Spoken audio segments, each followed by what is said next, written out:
de prefeitos aqui da região central do estado do Rio Grande do Sul, da Ancentro. Dentre eles está o nosso prefeito Gustavo Herter Terra, que estão visitando Portugal e prospectando, né, alguns contatos, convênios, interações com a economia, com o país Portugal, né?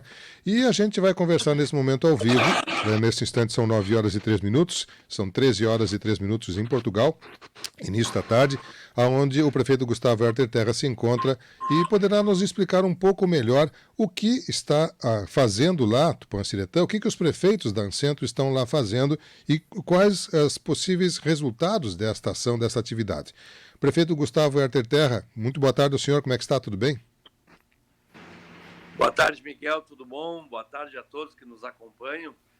É realmente uma viagem muito proveitosa, muito produtiva, né? A gente está conhecendo novas realidades, dos mais diversos aspectos. Assim, seria impossível eu resumir isso tudo em meia hora, mas muito importante a vinda, conhecendo, eu cito assim, tentando fazer um resumo, né, Miguel? É muito difícil, mas agora, por exemplo, eu estou numa indústria de amêndoas, uma das maiores indústrias de Portugal de amêndoas. Eu posso mostrar aqui, inclusive, ó, eles estão carregando. Ó.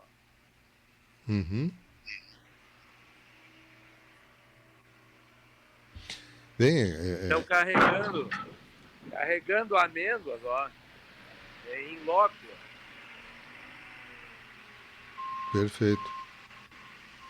Então, é uma viagem muito dinâmica. A gente foi na maior vinícola aqui de Portugal, vendo toda a tecnologia, todo o processamento.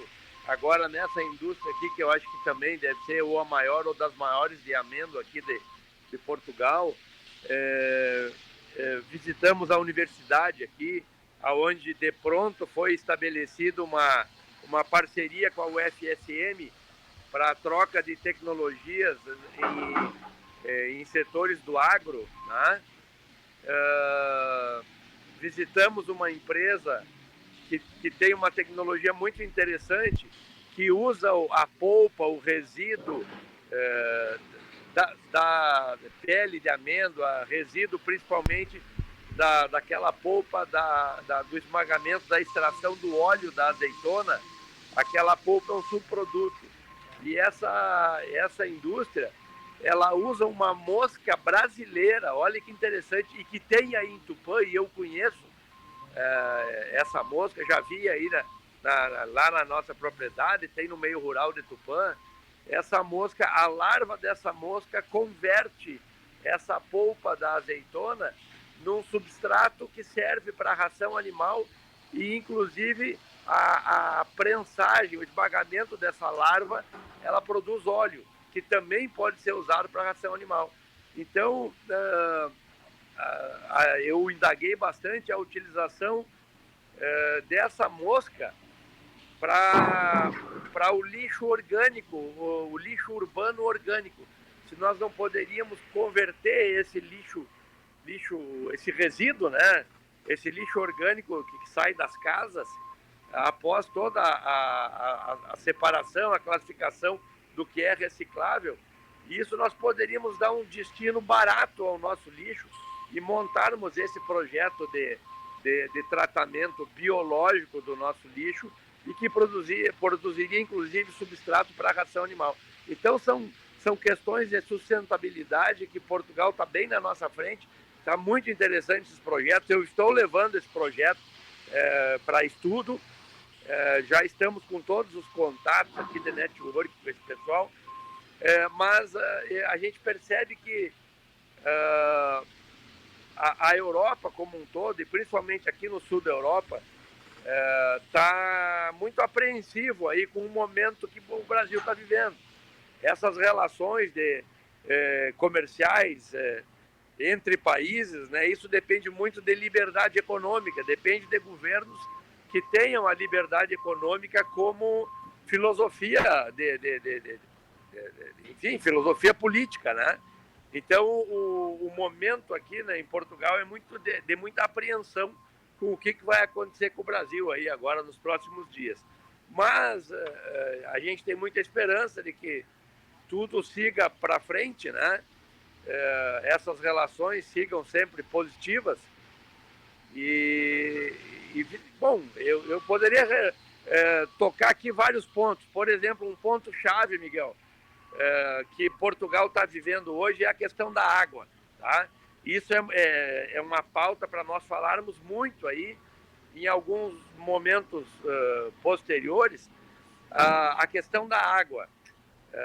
Como que ocorre o fornecimento de água para as propriedades rurais. Eles têm uma pluviometria média em Portugal, em algumas regiões chega a apenas 200 milímetros ano, mas a média do país é 600 milímetros ano. Nós, aí em Tupã, temos uma pluviometria média de 2.000 milímetros por ano. Nós vivemos num paraíso, nós vivemos praticamente em condições ideais aí e não valorizamos isso. No Brasil, literalmente, plantando tudo dá. Não sei se vocês conseguem pegar imagens do tipo de solo no fundo, e aí também imagens de plantações de amendoeiras e olivais, tem que ser tudo irrigado. E o governo entrega a água na porteira da propriedade e vende essa água com um hidrante. Então as propriedades pagam a água para o governo. E a partir daí a responsabilidade da irrigação até a planta, do fornecimento da água por conta da propriedade. Quando a propriedade não tem condições de estocar sua própria água, né? Quando a propriedade tem condições de estocar, aí ela faz o fornecimento. Mas houve um marco, praticamente revolucionou a produção agrícola aqui, né? A produção principalmente de olivais e amendoeiras, que é o carro-chefe de Portugal, quando construíram uma barragem. O governo construiu uma barragem aqui muito grande próxima de Lisboa, aqui no Alentejo, e essa barragem revolucionou inclusive o tipo de plantio, que antes era uma atividade extensiva, virou intensiva pela pesquisa e seria, vamos dizer assim, ultra intensiva com o advento da irrigação. Então isso revolucionou. Eles tinham uma produção de 3.000 toneladas, passou para 17.000 toneladas, né? Mas enfim, Portugal, evidentemente, só numa empresa de TI aqui tem mais de 1.000 brasileiros trabalhando. Então existe essa relação Brasil-Portugal muito íntima, muito próxima. Eu fiquei surpreso com isso. Sim, sem dúvida, muito bom. Excelentes notícias e muitas informações importantes aí que o senhor está coletando. Quem é que faz parte da comitiva, prefeito? Além do senhor, quais são os outros prefeitos que estão junto aí?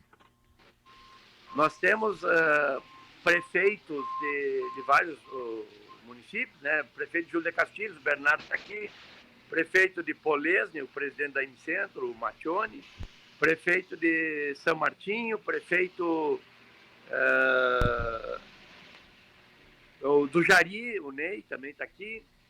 E nós temos comitivas de secretários de prefeituras, a exemplo de Santiago. O prefeito de Santiago não pôde vir, mas mandou o secretariado. Então, tem Polesne, veio prefeito e secretários, né? É uma comitiva grande, veio médicos, veio investidores, veio a Unicred aí do Rio Grande do Sul, tem aqui o Dr. Jobim, que é um dos donos, e trouxe mais 2 diretores da Unicred, inclusive um rapaz que é diretor da Unicred do Nordeste, aí está junto conosco. Que mais? São, se não me engano, 18 pessoas, né, tanto da parte político-municipal quanto na parte de empresariado, né, buscando investimentos, buscando parcerias.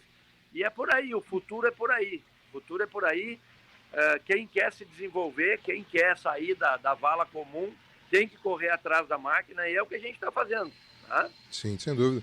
O senhor trouxe um exemplo muito claro de como a gente pode ter essa interação através dessa mosca, né, através dessa larva. Imagino que teremos outras oportunidades também de investimentos que os senhores estarão trazendo para cá, graças a esse tipo de contato, a esse tipo de visita. A questão que eu ia fazer também era dos empresários, porque o senhor havia comentado de que havia a possibilidade não só os prefeitos, mas também o empresariado, investidores. O senhor nos confirmou aí que estamos tendo aí. Não sei se alguém ligado próximo à Tupã Ciretã está nesse grupo de investidores ou não, prefeito?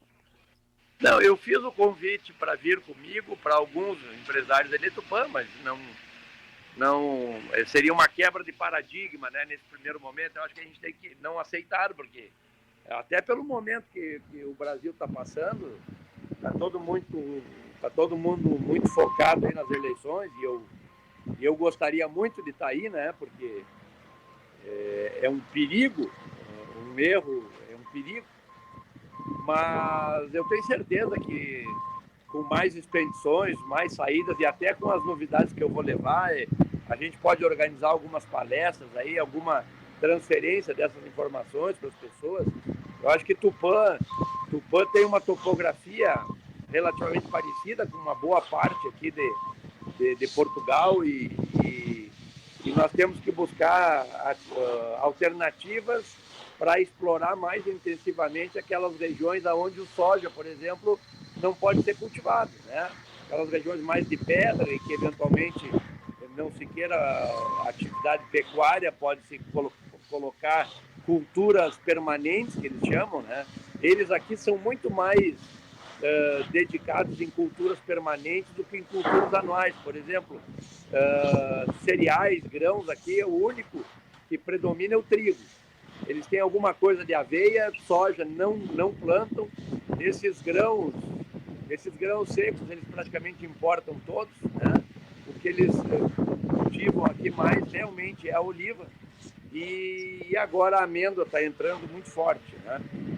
Eles estão exportando aqui a um preço de $6 o quilo. Eles têm um outro tipo de pinhão que eles exportam, que exportam a $100 o quilo, né? Que também algumas fazendas plantam essas árvores para a exploração do pinhão. Então são várias coisas, Miguel, é muito interessante. Eu aconselho muito a quem tem essa curiosidade aí, essa pretensão de investimento, que busque essas parcerias. Às vezes as coisas estão perto da gente, né? E eles estão há anos-luz em uma série de pontos do que o Brasil. Os problemas que nós estamos vivendo hoje como país jovem, eles já passaram por isso há muito tempo, né? Eu chamo a atenção a nossa legislação ambiental aí, que praticamente engessa o produtor rural, é praticamente crime represar água, né? Com exceção desse último ano que se liberou para todo mundo represar água em função da seca, mas é tu botar uma taipa aí num banhado e represar água no banhado, para nós é um crime ambiental, né? E para eles é a solução, é a sobrevivência. Eu estava comentando aqui numa empresa que nós fomos, que existe de tempo em tempo eles têm que negociar com a Espanha para que a Espanha não represe o rio Tejo, que é quem abastece de água a Portugal. Então, por incrível que pareça, eles têm que pedir permissão para um país vizinho para eles terem água para beber aqui. Então, nós vivemos num paraíso, não temos esse problema, mas temos que estar atentos, né? A nossa própria Amazônia, aí não é por nada que a nossa Amazônia é cobiçada pelo mundo. Isso aí vai ser a grande riqueza do futuro, pelo que a gente tem visto aqui, é a água. Vai ser motivo de guerra, inclusive, invadir países vizinhos que forneçam água para garantir a sobrevivência da população. Então, são muitos paradigmas quebrados aqui, muitas novidades, e é muito bom. Está muito boa essa viagem. Sem dúvida. Prefeito, os senhores visitaram principalmente olivas, né, e amêndoas. Existem algumas outras empresas ainda para hoje, para amanhã? Qual é o roteiro das próximas horas e dos próximos dias? Nós visitamos Parreirais, visitamos a maior vinícola aqui de Portugal, né? Que exporta muito para o Brasil e que tem interesse em ampliar essas relações comerciais com o Brasil. Visitamos essa universidade, que é um polo tecnológico de tecnologia para o agronegócio, principalmente para a agricultura sustentável, para a agricultura de precisão, eles só trabalham aqui com a agricultura de precisão. Né? E uma coisa que chama a atenção, até pelo... Nós temos 3 professores da UFSM que estão juntos na nossa expedição, chama a atenção que a universidade aqui deles, essa pesquisa que eles chamam de investigação, né? Não chamam de pesquisa, os investigadores da universidade, eles trabalham direto com o produtor rural. O perfil desses profissionais acadêmicos, eles têm o contato direto com as propriedades rurais. Isso acelera muito o feedback, né? Porque a pesquisa ela precisa ser colocada na prática, precisa ter o resultado, o retorno. Como diria o meu orientador, não adianta pesquisar o sexo dos anjos, né? Porque é irrelevante, nós temos que pesquisar coisas que dão resultado prático. E essa proximidade dos investigadores com os produtores é muito importante. Eu comentava isso com os nossos professores, que eles têm que quebrar esse distanciamento que eles têm do produtor rural, né? Eles formam profissionais e os profissionais vão prestar assistência aos produtores. E aqui em Portugal, não. Aqui essas coisas se misturam. Os produtores estão junto com a universidade e que também envolve os profissionais, e isso é muito bom, é muito positivo isso. Sem dúvida, muito importante. Bom, excelentes informações, muitos subsídios, muitas informações que o senhor com certeza estará trazendo e ainda coletando aí junto a essa expedição, que é essa viagem que está sendo feita com prefeitos, investidores, enfim, o pessoal aqui da nossa região, estudiosos também, né, como ele falou, nesses convênios com as universidades. Mas, prefeito, eu sei que o seu roteiro continua, o senhor tem muitas ações ainda a acontecer aí, a gente quer agradecer a sua gentileza de nos trazer esses minutos aí ao vivo, lá de Portugal, de onde está nos falando agora nesse momento, e é claro que esperarmos no seu retorno, teremos ainda mais informações e, quem sabe, num futuro, uma possibilidade de convênios aí que possam implantar aqui em nosso meio toda essa tecnologia e essa parceria que é muito importante para o mundo como um todo. Prefeito Gustavo Herter Terra, ao vivo de Portugal, falando com você, audiência da Tupã. Prefeito, uma boa viagem ao senhor e até breve. Então tá, Miguel, eu acho que é isso, né? Desde a satisfação de estarmos aqui, né? E aproveitar essa oportunidade e, se Deus quiser, reverter isso em qualidade de vida e geração de emprego para nós Tupanciretã. Eu trouxe um folder aqui que faz alusão a um vídeo muito bem explicativo da nossa cidade. Tenho entregue esse folder para os empresários, para os pesquisadores. A gente está ficando com o contato de todo mundo e agora é trabalhar, né? A gente sempre diz que essa missão, na realidade, ela começa depois que nós voltarmos, né? Aí sim que começa a missão, que é colocar em prática esses incrementos aí que a gente teve acesso, tá bom? Sem dúvida. Um abração a todos. Eu vou seguir aqui na nossa, tem uma palestra agora sobre tecnologia de tirar a pele da amêndoa, que isso interfere, inclusive, na qualidade do produto. Há uma outra última informação, Miguel. Eles são muito preocupados com o que eles chamam de denominação de origem aqui. Tá? Eles não querem, por exemplo, produzir soja. Eles querem produzir a soja deles. Claro, não é o caso soja, mas, por exemplo, não basta produzir uma azeitona. Eles têm que identificar de onde aquela azeitona é, como é que ela foi feita, qual é o diferencial dela no mercado. Né? Eles produzem apenas 6% do azeite de oliva do mundo, se não me engano, agora não quero afirmar bem, mas o melhor azeite de oliva do mundo é o Portugal. Então, eles estão muito mais preocupados em serem os melhores no que fazem do que fazerem em grande qualidade. Isso é uma coisa interessante. Carne, nós falávamos aí desde que eu me formei há 30 anos praticamente, se falava em rastreabilidade do plantel bovino do Rio Grande do Sul, produzir carne rastreada. Para o mundo é isso que é importante, esse é o diferencial. O cara que compra aqui na Europa, o cara que compra 1 quilo de carne aqui, que é uma fortuna, ele compra aquele quilo de carne sabendo quem que produziu, aonde produziu, que tipo de remédio aquela carne teve acesso, entendeu? Então, é diferente. Lá aí no Brasil ninguém está preocupado com isso. Mas o o mercado gourmet, o mercado de exportação, ele está muito preocupado com isso. Né? Outra informação, a gasolina aqui custa 2,06 euros. Isso aí dá quase 11 reais.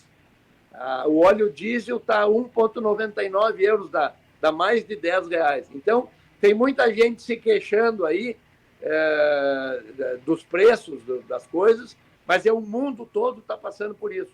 Esses problemas não são problemas exclusivos do Brasil ou de qualquer política interna do Brasil. O Brasil está se virando como pode para enfrentar essa crise, assim como todos os outros países estão. Eles estão... O maior fornecedor dele de combustível era a Rússia também, como é o segundo maior do mundo, e eles foram penalizados gravemente pela guerra. Está todo mundo muito apreensivo, tanto com as eleições quanto com as guerras, que é o destino, né, do planeta e dos países aí. Tá bom? Perfeito. Um abraço a todos, vamos seguir aqui, semana que vem nós estamos juntos em Tupã. Perfeito, ok. Um abraço, prefeito. Obrigado pela sua atenção com a audiência da Tupã. Boa viagem ao senhor, bons estudos por aí. 9h23, nós tivemos a oportunidade de ouvirmos Gustavo Herter Terra ao vivo do interior de Portugal. Ele está agora, nesse momento, numa fábrica de processamento de amêndoas, né? Ele falando ao vivo, quem estava na live estava vendo as imagens, que ele nos mostrou, inclusive, dos campos ali assim ao redor, do solo seco, né? E da tecnologia que eles lá utilizam para superar esse déficit hídrico que eles têm bem menor que o nosso, né? A região que ele estava lá em torno de 200 milímetros ao ano, a média geral 600 milímetros, né? Nós temos aqui mais de 2.000 em Tupã-Siretã, e foi bem salientado pelo prefeito aí essa questão. Bom, são 9h24, você está com a Tupã, o programa